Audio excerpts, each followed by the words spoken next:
Hi guys, welcome back to my channel. My name is Dana and it's the last day of 14 days of sunscreen. I've had such a blast. I have truly enjoyed this and I think I have an idea for the next one.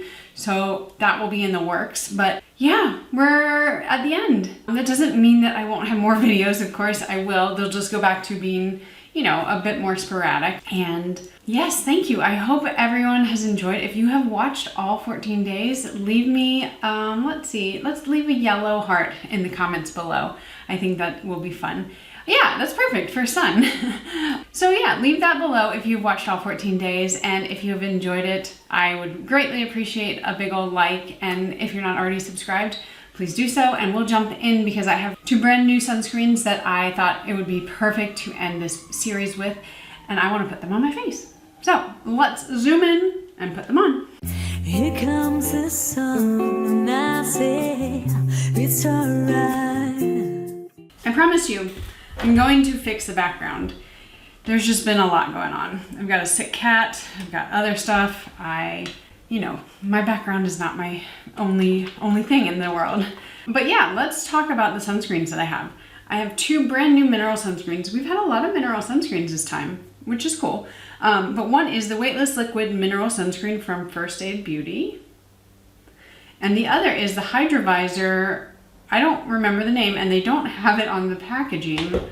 Let's see, there we go. Hydra Vizor Broad Spectrum Mineral SPF 30 Sunscreen Moisturizer from Fenty Beauty. And this does come with refillable packaging. So you just take this out and then you keep that, which is really cool.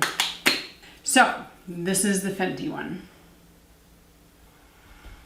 So I'm gonna do a half and half today. They're not really supposed to be the exact same, but I thought since they're two new ones that are both mineral, they're both SPF 30, you know, maybe it'll help you kind of determine which tone could be right for you. But I really think that tone when it comes to a tinted sunscreen is not the most important, because if it doesn't like work for your skin type, then that is important. But one of the key determining factors for if it's gonna be right for you. And I think these both have very different tones, so I think that is kind of the key factor for them. So with that said, I'm gonna shake this one because it's very liquidy.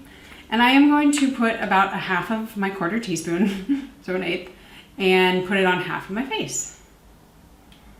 There we have it.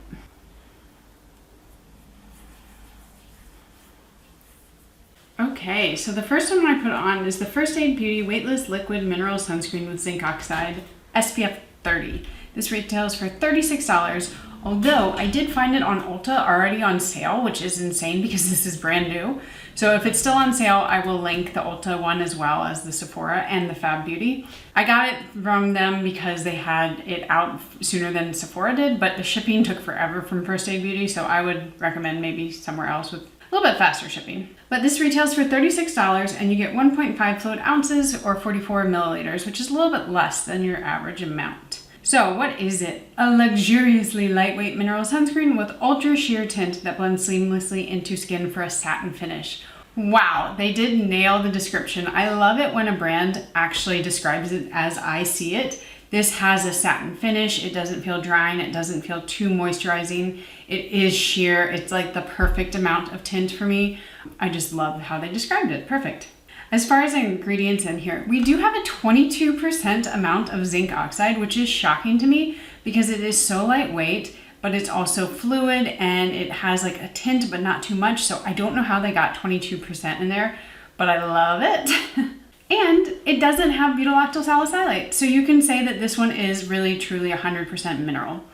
It also does have, you can tell that there are quite a few different ingredients in here that are gonna help with the shine and kind of control oil. So I see aluminum starch. So they also say that it has oil absorbing microspheres, and I do see a few ingredients that are in there that are going to help with that. And that really does give it this kind of satin matte finish where it feels like it's not matte and drying at all, but it doesn't feel greasy. It doesn't look greasy. Like compared to the Fenty side, it really looks a bit more natural on my skin. Now I have pretty normal combo skin, so this is gonna be a little bit better for me than something that's too moisturizing. It doesn't say anything about it being water resistant, so I wouldn't necessarily go to this if you're gonna be out in the sun and the like water all day.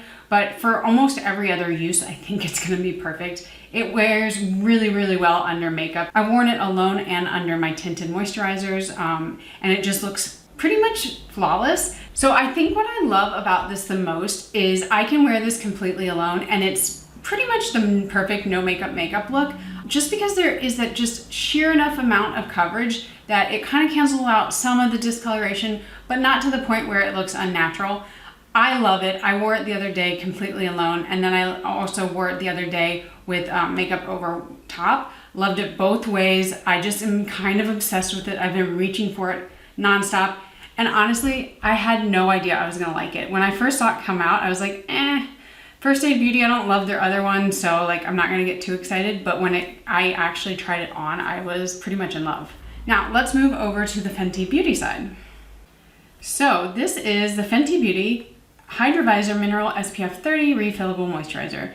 It retails for $39, and you can get the size like I have, which is the 1.7 fluid ounce or 50 milliliters, or it also comes in a smaller mini size, which is 1 ounce and $25, which is really cool that they have that. And then of course, if you just want the refillable portion, you can get that for $35. So what do they say about this? A sheer lightweight sunscreen that visibly evens skin tone, refines pores, and improves the look of texture, and gives you some extra bounce while boosting the skin's moisture barrier. This one has 15.5% zinc oxide. It does have butyl salicylate, so if you're kind of sensitive to that, or you consider that to be a chemical ingredient, then this would be a hybrid sunscreen.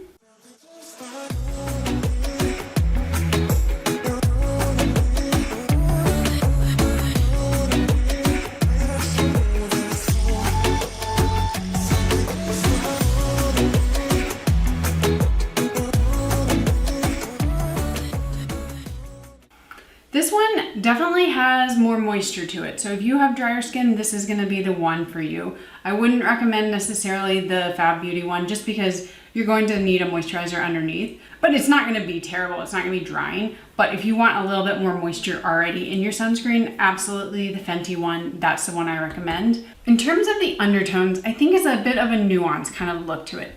See, for me on this side with the Fenty Beauty, I don't think most people are gonna notice that there's a little bit of like a different undertone. But for me, I feel like I look at my face and I can see almost like a purplish kind of tint underneath. Whereas I look at the Fab Beauty side and it looks like my skin tone. So I think this is gonna come down to what your undertone pulls. If you pull a little bit more cool, I'm thinking that the Fenty one could be for you. But also, sometimes I talk to people and they're like, no, I have like a warmer undertone and this one works better for me. So it's one of those things, it's really hard for me to know, but I just wanna show you just like the kind of very subtle difference in the undertone.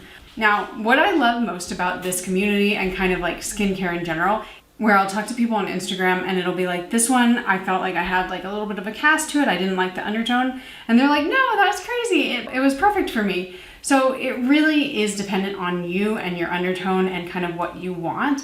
That's why I think I can do and I can demonstrate how they look, but those types of things are kind of up for you to decide. So it's always good if you're able to get into a Sephora or an Ulta and kind of swatch it, but I know that's not always possible. So I'm just trying to give you kind of like the overall thoughts on them, how they apply, what skin type they could be best for, and then the undertone is up to you.